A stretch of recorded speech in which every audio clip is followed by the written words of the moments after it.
Hello hello hello, ध्यान से सुने बेटा, आवाज़ आ रही है? क्लियर है? बता नहीं रहे भाई, पूछ रहे हैं कि आवाज़ क्लियर है?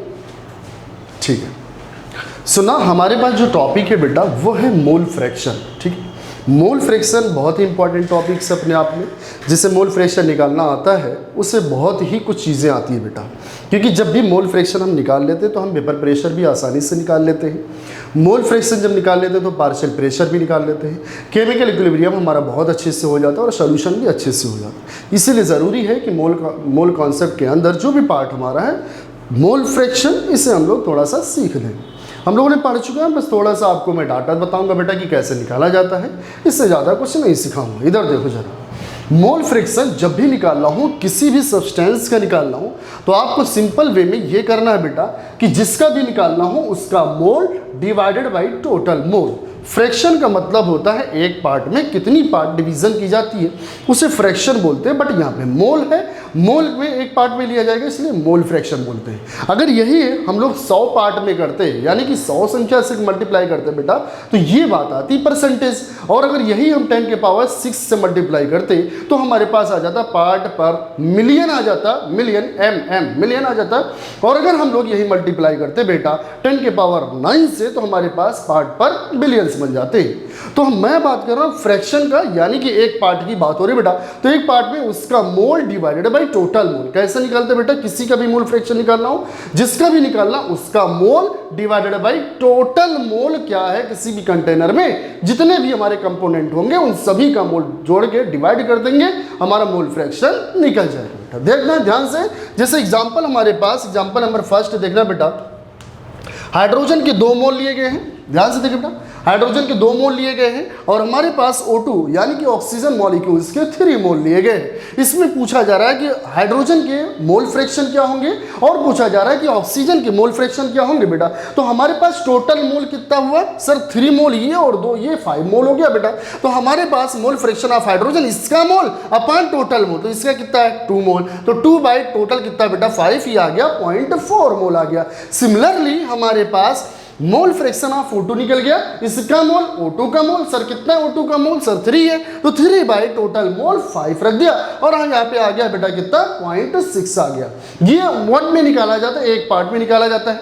अगर आपको यकीन नहीं है बेटा तो सभी मोल फ्रैक्शन को आपस में कंबाइन करके देख लें, ये वैल्यू कितनी आएगी? 1 आएगी। जोड़ो जरा, इसके मोल प्लस, सॉरी इसके मोल फ्रैक्शन प्लस इसके मोल फ्रैक्शन इक्वल टू कितना आ रहा? 1 आ रहा है। तो इसका मोल फ्रैक्शन का मतलब है एक पार्ट में बात होती है बेटा। सिमिलरली हमारे पास इसका मतलब ये निकल के आया कि जितने भी हमारे पास मोल फ्रैक्शन होंगे सबको कंबाइन करने पे 1 आ रहा है। और जिसकी मीनिंग्स है कि अगर मैं सोल्यूशन की बात करूंगा बेटा तो सॉल्यूट और सॉल्वेंट होंगे सोल्यूशन में, तो सॉल्यूट का हमारा मोल फ्रैक्शन प्लस सॉल्वेंट का मोल फ्रैक्शन कितना होगा बेटा? 1 के बराबर ही होगा। अगर हमें सॉल्यूट का पता है तो 1 माइनस सॉल्यूट कर देंगे, सॉल्वेंट का निकल जाएगा।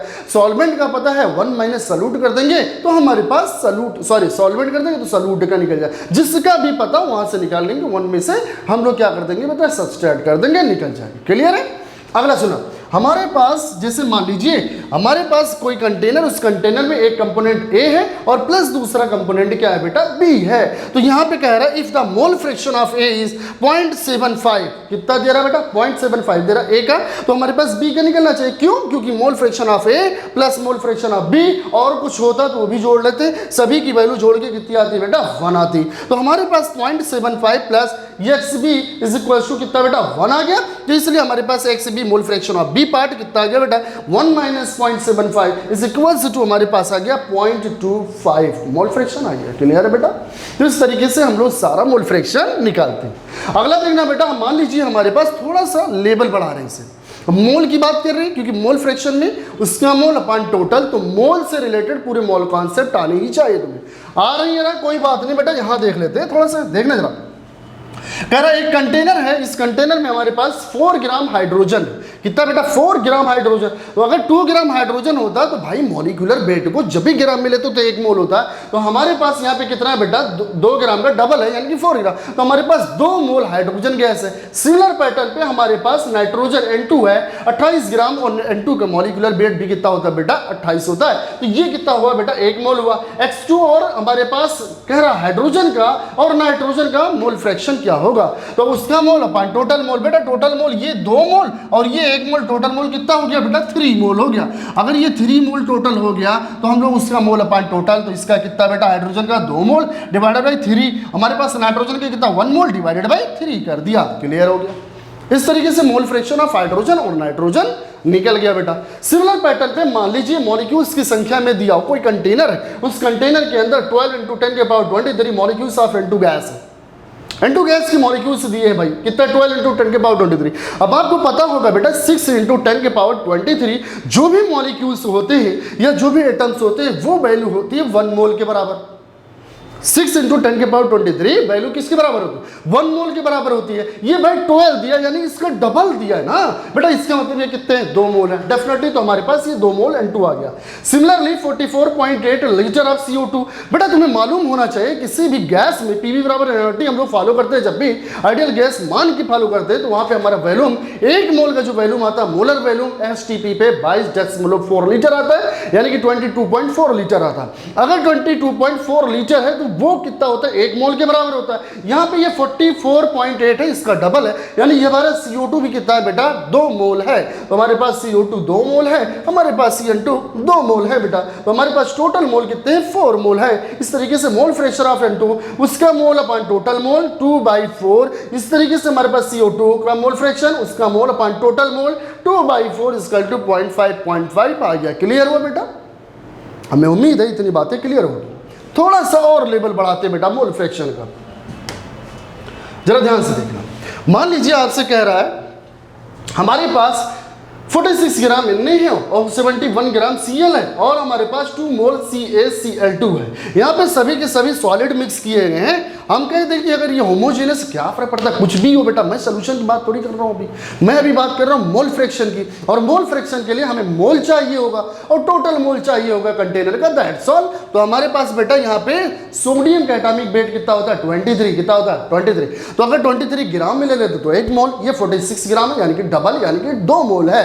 तो हमारे पास 2 मोल क्या दिया है बेटा सोडियम दिया गया है। 71 ग्राम यानी कि हमारे पास इसका भी 2 मोल क्या दिया गया है बेटा Cl दिया गया, क्योंकि 35.5 होता है Cl का हमारा एटॉमिक वेट, और इसका डबल ले लेंगे तो क्या हो जाएगा बेटा 2 मोल हो गया। सिमिलरली हमारे पास ये तो 2 मोल डायरेक्टली आपको बोल के रखा ना बेटा कि कैल्शियम क्लोराइड है, तो हमारे पास ये 2 मोल CaCl2 हो गया। टोटल मोल हमने ऐड किया बेटा 2 और 2 कितना हो गया 6 हो गया, 6 मोल हो गए।